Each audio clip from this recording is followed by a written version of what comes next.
When I first saw the house, I couldn't believe my luck. It was a charming two-story colonial on the outskirts of town, nestled between a grove of old oaks and a long gravel driveway. The place was a steal, practically half the price of similar homes in the area. I didn't think much of it at first. Maybe the previous owners were in a hurry to sell. Maybe the market wasn't great. All I knew was that I couldn't pass it up. It had been a few months since the divorce, and I was desperate for a fresh start. Something to pull me out of that suffocating haze of failure. The house felt like a sign, a symbol that things might finally start looking up. When I walked through the front door for the first time, I could almost picture the life I was going to rebuild there. Fresh paint, a couple of new appliances, and this place would be perfect. The realtor, a wiry guy named Tom, showed me around with a rehearsed enthusiasm that I barely registered. My eyes kept drifting to the little details. The original wood floors, the brick fireplace in the living room, the way the sunlight streamed through the bay windows.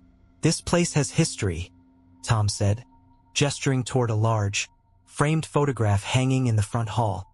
It showed a black and white image of a stern-looking couple standing on the front porch, flanked by two unsmiling children. The Thompsons built it back in the 30s, stayed in the family for decades. "What happened to them?" I asked, not really expecting a detailed answer. Tom hesitated just for a second. "Oh, families move on. Kids grow up. People pass. Standard stuff." It wasn't until I'd signed the papers and the keys were in my hand that I started to notice the little things. At first, they were easy to dismiss. A draft in the hallway, the faint creak of floorboards when no one was walking on them. Old houses have quirks, I told myself. But then there were the scratches. Tiny, irregular marks etched into the baseboards of nearly every room on the ground floor. They looked like something small and frantic had clawed at them. By the time I discovered the locked door in the basement, I was already too invested to turn back. The basement wasn't part of the initial tour. Tom had mentioned it in passing, something about extra storage space. But I didn't think much of it. It wasn't until my second night in the house that I decided to check it out. I was unpacking boxes, trying to make the place feel like home, when I noticed the door tucked away behind the kitchen. It was old, with peeling white paint and a tarnished brass knob. The kind of door that looked like it hadn't been opened in years. When I tried the handle, it didn't budge. Locked. I figured the key was somewhere in the house, maybe left behind in a drawer or cabinet. So I searched. I checked the kitchen, the hallway closet, even the drawers in the master bedroom. Nothing. That's when I started to wonder why a basement door would even need to be locked. I told myself it was probably for safety. Maybe the stairs were unstable. Old houses have all kinds of hazards, right? Still, the thought gnawed at me. Why lock it and not leave the key? That night, as I lay in bed, I could swear I heard something faint, like a soft tapping coming from below the floorboards. I tried to ignore it, chalking it up to the house settling. But the next morning, the curiosity was too much. I drove to the hardware store and bought a crowbar. The door gave way easier than I expected, the wood splintering around the frame as I pried it open. A cold, damp air rushed up from the darkness below. The stairs creaked under my weight as I slowly made my way down, flashlight in hand. The basement was larger than I thought. Concrete floors, exposed beams, and stone walls that looked like they'd been patched up in places. Shelves lined the walls, covered in dust and cobwebs. But what caught my eye was the far corner. A section of the wall didn't match the rest. The bricks were newer, cleaner, like they'd been added recently. And on the floor in front of it, deep scratches in the concrete. They looked just like the ones on the baseboards upstairs, but bigger. I stood there for a long time, staring at that section of the wall. The bricks were too clean, too new compared to the rest of the basement. It was like someone had tried to cover something up, but not carefully enough. And those scratches, they weren't random. They formed faint, erratic arcs across the floor, as if something had been dragged, or had tried to claw its way out. I told myself I was being ridiculous. Old houses creak. Old houses settle. Maybe a previous owner had a dog that got stuck down here. But even as I thought it, I didn't believe it. The crowbar was still in my hand. I approached the wall slowly, pressing my palm against the cool surface. Solid, but not solid enough. I knocked, and the sound was hollow. There was space behind it. Without thinking too hard, I wedged the crowbar between the bricks and pulled. It was slow work. The mortar crumbled, and brick by brick, I tore the wall apart. Dust filled the air, thick and choking, but I didn't stop. Eventually, I made a hole big enough to peer through. It wasn't another room. Not exactly. It was more like a narrow chamber, maybe 4 feet wide, running along the back of the basement. My flashlight's beam cut through the darkness, revealing something I couldn't make sense of at first. Shelves. Wooden shelves, crudely built and sagging under the weight of jars. Dozens of glass jars, some large, some small, all coated in a thin layer of grime. I moved closer, squinting to see what was inside. At first, it just looked like dark liquid. But as I tilted the flashlight, I saw things suspended in the murk. Teeth. Human teeth. Some of the jars were filled with them. Others held clumps of what looked like hair, shriveled and dark. One jar had something worse. A small, desiccated hand, curled tightly into a fist. My stomach turned. I stumbled back, nearly dropping the flashlight. This wasn't some forgotten storage space. This was deliberate. This was a hiding place, and someone had gone to great lengths to seal it away. I didn't sleep that night. I couldn't stop thinking about the jars, about what kind of person would collect something like that, and why they would hide it behind a wall. Every sound in the house felt louder. The groan of the pipes, the creak of the floors. It all seemed deliberate, like the house was breathing around me, watching me. By morning, I knew I had to go back down there. I told myself it was just to understand. Maybe it was some sick collection from decades ago, long before me. Maybe it had nothing to do with me. But deep down, I knew that was a lie. When I got back to the hole in the wall, the air inside the hidden space felt colder than the rest of the basement. I forced myself to step through. Beyond the shelves, tucked against the far wall, was an old wooden box. It was about the size of a toolbox, covered in dust and cobwebs. The latch was rusted but still held shut. I hesitated, then pried it open. Inside was a ledger. Its leather cover was cracked and brittle. I flipped it open, the pages yellowed and thin. There were names written in neat, careful handwriting. Columns of dates. Notes in the margins. E. Carter, 1963. Wouldn't stop crying. Holt, 1971. Struggled too much. D. Price, 1980. Last one before the wall. The list went on. Dozens of names. I didn't recognize any of them, but that didn't matter. Whoever had lived here before me had been keeping track. And then, at the bottom of the most recent page, a single entry chilled me to the bone. T. Grayson, 2023. New owner soon. My name. The ink was fresh. I dropped the ledger as if it had burned me. The room spun, and for a moment, I couldn't breathe. My name, written there, waiting for me long before I ever set foot in this house. It didn't make sense. The entries stretched back decades, but the handwriting never changed. Same precise, slanted script.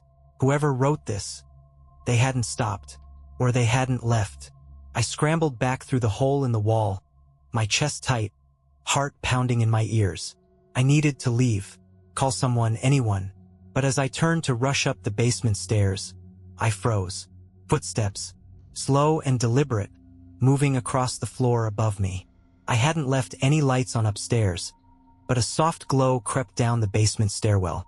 I stood there, holding my breath, trying to convince myself it was nothing.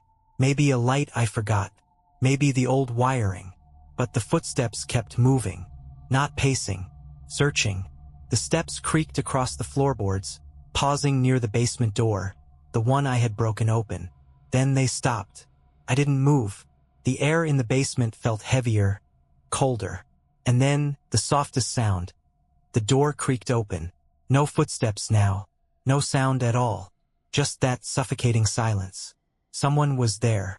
I backed deeper into the basement, feeling my way along the wall until my hand brushed against something cold and metallic. an old rusted pipe. I gripped it like a weapon, forcing myself to breathe quietly. Minutes passed, or maybe it was only seconds, and then the door at the top of the stairs clicked shut. Whoever or whatever had been there was gone, or they wanted me to think they were. I didn't sleep, couldn't. I sat in the living room with that rusted pipe gripped in my hands, staring at the basement door, waiting for it to creak open again. But it didn't. When the first light of morning slipped through the windows, I forced myself to move, to think. I had to understand what was happening, and I had to do it before it got dark again. I went back to the basement, gripping the crowbar tightly this time. The jars were still there, undisturbed, and the ledger lay open on the floor where I dropped it. But now something else caught my eye.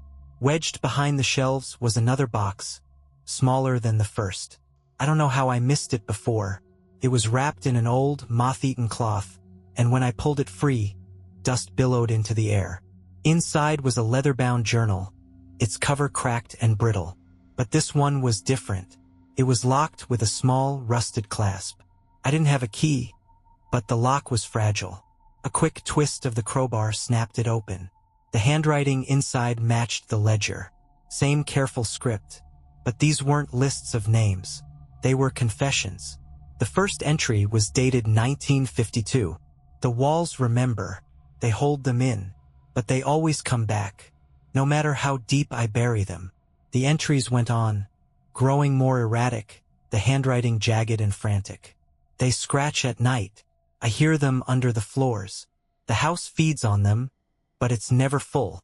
The new ones are harder to catch, smarter, but the house helps me. It always helps. And then one line scrawled across an entire page. The house chooses. My hands were shaking. The house chooses? Was that why the price was so low? Why Tom, the realtor, seemed eager to sell? I suddenly remembered the photograph in the hallway. The stern couple and their unsmiling children. The Thompsons. How long had their family lived here? Had they started this? Or had the house started with them? I needed answers. But first I needed to get out. I grabbed the journal and the ledger and headed upstairs. That's when I noticed it. The basement door, the one I had broken open, was closed. And this time it was locked from the outside. I stared at the locked door, the metal latch gleaming in the dim basement light. I hadn't locked it. Couldn't have. My mind scrambled for an explanation. Maybe it was old hardware. Maybe the latch had slipped into place on its own. But no matter how hard I tried to believe that, it didn't make sense. Someone or something had locked me in. I rushed up the stairs, slamming my fists against the door. "Hello!" My voice cracked in the still air. "Who's there? Open the door." Nothing. No footsteps this time. No creaking floors. Just silence. I rattled the doorknob, shoved my shoulder into it, but it didn't budge. It wasn't just locked, it was barricaded. I could feel something solid pressing back, holding it shut. Panic clawed at me. The walls of the basement suddenly felt closer, like they were leaning in. The cold, damp air grew heavier with every breath. And then I heard it, not from upstairs. Behind me, a soft scraping sound. Slow, deliberate. I turned, the flashlight beam shaking as I aimed it toward the hole in the wall. The jars were vibrating on the shelves. Just barely, like something was moving behind them. I backed away slowly, gripping the crowbar tighter. And then, something tapped from inside the wall. Once, twice, 3 times. The same slow rhythm I had heard that first night. I didn't wait to find out what was behind it. I sprinted down the stairs, past the hidden chamber, and into the far corner of the basement where small, dirt-caked windows lined the ceiling. Most were too small to crawl through, but one had a rusted grate that looked like it could be forced open. I climbed onto an old workbench, yanked the grate, and smashed the glass with the crowbar. Cold air rushed in, biting and sharp. I squeezed through, feeling the jagged glass scrape my arms, and dropped into the wet grass outside. Freedom. But something was wrong. The sun was setting. I had been down there all day, and it felt like only an hour had passed. I stumbled to my feet, panting, and turned to look at the house. And for the first time, I noticed something I hadn't before. In the upstairs window, just above the basement, someone was standing there. A tall figure, motionless, watching me. But it wasn't a person. Its head was tilted at an unnatural angle, too far to the side, and its limbs hung slack, like a puppet without strings. I blinked, and it was gone. I didn't move, couldn't. The window was empty now, but the image of that figure was burned into my mind. The way it watched me, not with curiosity, but with intent, like it had been waiting. I forced myself to breathe and backed away from the house, my shoes sinking into the wet ground. I needed to get to my car, get as far away from this place as possible. But when I rounded the corner of the house, my stomach dropped. The car was gone. Not vandalized, not broken into, gone. The gravel driveway stretched out to the road, empty, like I had never parked there. I stood frozen, trying to make sense of it. I hadn't heard anyone take it. I hadn't seen headlights, hadn't heard an engine. The road was empty, stretching endlessly in both directions. I pulled my phone from my pocket, my hands shaking. No signal, just an empty screen. The clock frozen at 3:33. That wasn't possible. I turned back to the house, and that's when I saw it. The front door was wide open. It hadn't been before. I was sure of it, and something was hanging from the frame. It was the photograph from the hallway, the black and white one of the Thompsons, the original owners. But it was different now. The father and mother were still there, standing on the porch. But the two children were gone, and standing in their place was me, not a look-alike, not some distant relative. Me, frozen in black and white, wearing the same clothes I had on now. I took a step back, my breath catching in my throat. The air shifted, colder than before, and I heard it again, that slow, deliberate tapping. But this time it was coming from inside the walls of the house. Moving, following me. I turned and ran. I didn't care where. I tore down the driveway, gravel crunching under my feet, heading toward the road. But no matter how far I ran, the house stayed close. I should have reached the road by now. But when I looked back, the house was still there, just beyond the trees. No matter how far I ran, it was like the house was following me. The trees thickened, swallowing the sky. The air grew colder, heavier. And then I heard something new. A voice. It wasn't loud. It wasn't even clear. It was a whisper, brushing against my ear like a breeze. Come back inside. I didn't stop running. Branches tore at my face and arms as I pushed through the trees, my breath ragged, chest burning. But the woods only seemed to grow thicker, darker, swallowing the last traces of daylight.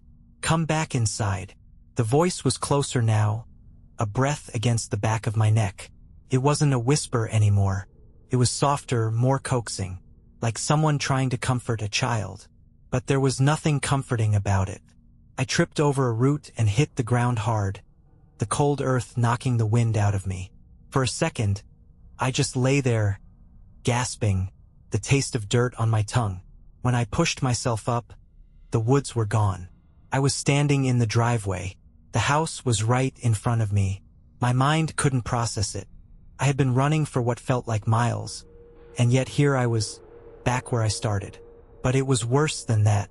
The front door was still open, the photograph still hanging from the frame. Only now, the photo had changed again. The figure of me wasn't standing on the porch anymore. He was inside the house, visible through the bay window, sitting in the living room chair, staring out at me. And he was smiling. I staggered back, bile rising in my throat. This couldn't be happening. This wasn't real. But it was. The air was heavy with the scent of damp wood and something sour, like rotting leaves. The house seemed to loom larger than before, its windows like dark, watching eyes. And then, in the corner of my vision, I saw movement. Not in the house, in the trees. Shapes, slipping between the trunks. Too quick to see clearly, but they were there. Watching, waiting. I turned in a slow circle, gripping the crowbar so tightly my knuckles ached. That's when I saw the basement window, the one I had crawled out of. It was closed, but there was something behind the glass. A face, my face, pressed up against the window, eyes wide and unblinking, staring straight at me. But it wasn't just me. There were others. Faces in every window, staring out from the dark. Some were pale and gaunt, others bloated and gray. Some had no eyes at all, and all of them were smiling. My legs moved on their own. I bolted for the road again, ignoring the burning in my lungs. I didn't care if I ended up back here. I didn't care if the house twisted the world around me. I just needed to get away. But after what felt like hours, I was still on the same road. The house was always there, just ahead or just behind, like it was tethered to me, or I was tethered to it. I collapsed on the gravel, sobbing, my breath ragged. I couldn't escape. The house wouldn't let me. That's when I remembered the journal. I pulled it from my jacket, my hands shaking as I flipped through the brittle pages. The last entry wasn't the one with my name. There was another, scrawled messily below it, as if written in a panic. It won't let me leave. The house feeds on us, on our fear. Every scream, every breath. It pulls us in deeper. It needs someone here, someone to keep it alive. If I go, it will die. But it won't let me go. And then one line, jagged and dark. The only way out is to bring someone else in. The words sank in slowly, heavier than the air around me. That's why the house had been sold so cheap. That's why Tom, the realtor, had been so eager. He wasn't just selling me a house. He was selling me a trap. I was supposed to replace him. The house needed someone to keep it alive, and he had passed that burden on to me. Unless I did the same. I could feel it then, the house watching me. Not through windows, but through the very walls of the world around me. Waiting, choosing. It wasn't just a house. It was a thing that fed. And now it was hungry again. But it didn't want me. Not yet. It wanted me to feed it. To trap someone else the way Tom had trapped me. I dropped the journal, my mind spinning. Could I do it? Could I really bring someone here, knowing what this place would do to them? But what other choice did I have? If I didn't, I'd be trapped here forever. Like the others. I thought of Tom. Of the smile on his face when I signed the papers. I thought of the shadows in the woods, the faces in the windows. And I knew this wasn't a choice. It was the house or me. And I wasn't ready to die here. Days passed. Or maybe it was weeks. Time didn't work the same here. The sky never fully darkened. Never fully brightened. The world was stuck in a dull gray haze. Like the sun was trapped behind clouds that would never break. I stayed close to the house. Not because I wanted to, but because it wanted me to.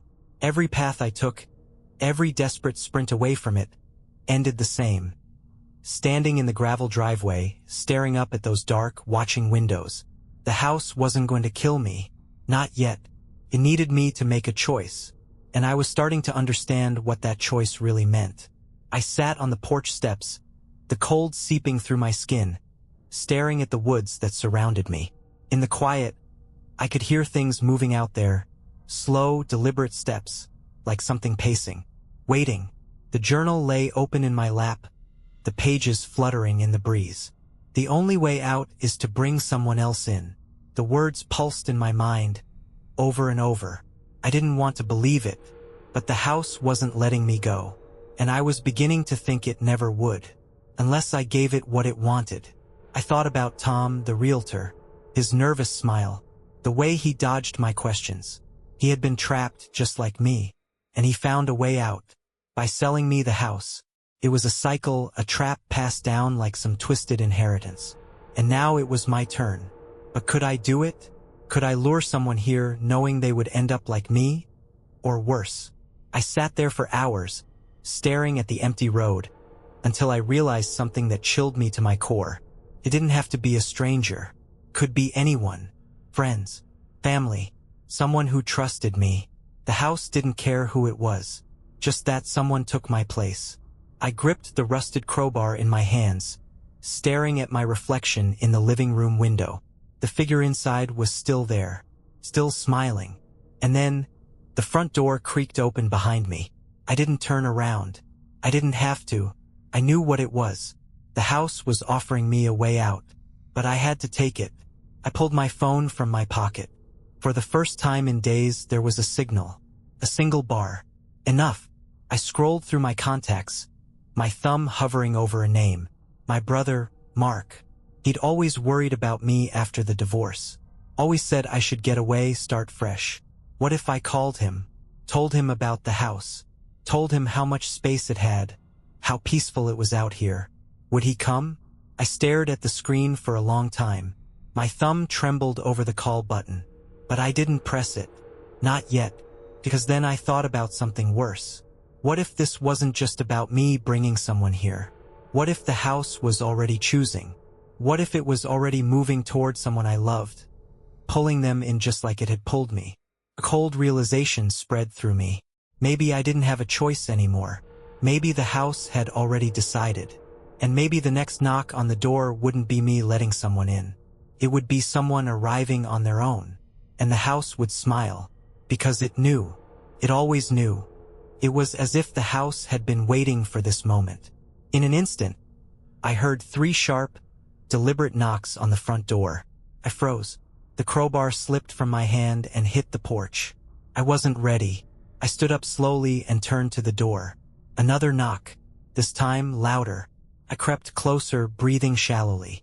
The porch creaked under my feet as I moved. I half expected to see the figure from the window standing there, some distorted reflection of myself. But when I pulled back the curtain, it wasn't that. It was Tom, the realtor. He looked different now, disheveled, older than I remembered. His suit was wrinkled, his face pale and tired, as if he hadn't slept in weeks. But it was him. His eyes locked with mine through the glass, and for a moment neither of us moved. Then he spoke in a low but clear voice. "Let me in." I didn't move. Tom's eyes darted to the forest behind him, then back to me. "Please, we need to talk." Something in his voice was off, desperate. I hesitated, my hand hovering over the lock. But then I noticed something. His shoes. They were covered in dirt and needles, as if he'd been walking through the forest for hours. So had I. I slowly opened the door, opening it a few inches. "Tom!" My voice barely sounded like my own. He pushed the door open wider, stepping inside without waiting for an invitation. His head bobbed back and forth, scanning the room. "It's getting stronger, isn't it?" he muttered. "What?" "The house. It's waking up again." I didn't know what to say. Tom wiped the sweat from his forehead as he paced the hallway. "I thought it would end when I sold it. I thought it would stop. But it doesn't." His voice cracked. "It never stops. You sold it to me. You knew what it was." He stopped walking and stared at me. "I had to. It wouldn't let me go. And now it won't let you go." I felt my grip on the doorknob tighten. "Why are you here, Tom?" His eyes flicked to the basement door. I tried to stay away. I really did. But I keep dreaming about this place. About what's under it. "What do you mean?" He swallowed hard. "It's not a house." He leaned closer, lowering his voice. "It's what's buried under it. That's what it feeds on. The Thompsons didn't build the house here by accident. They built it to hide it." I took a step back. "Buried what?" Tom hesitated, as if the words were physically difficult to say. "People." The word hung in the air. Entire families. They sacrificed them to make it sleep. And when it woke up again, they found more. Generation after generation. He pointed to the basement. "That wall you broke down? It wasn't built to hide anything. It was built to keep it inside. And now it's woken up again." My stomach turned. "You mean this thing is alive?" "It's older than the house. Older than anything we know. And now that it's free, it's hungry. But it doesn't just want one of us anymore. It wants to spread." The walls creaked around us, the air heavier than before. Tom leaned toward him, his eyes bloodshot and wild. "We have to finish what the Thompsons started. We have to undo this." I stared at him, my mind racing. "And if we can't?" Tom's expression darkened. "Then we're all dead." In the silence that had fallen, something throbbed from beneath the floorboards. No knock, no scratch. A slow, steady heartbeat. The house was alive. And that didn't let any of us leave.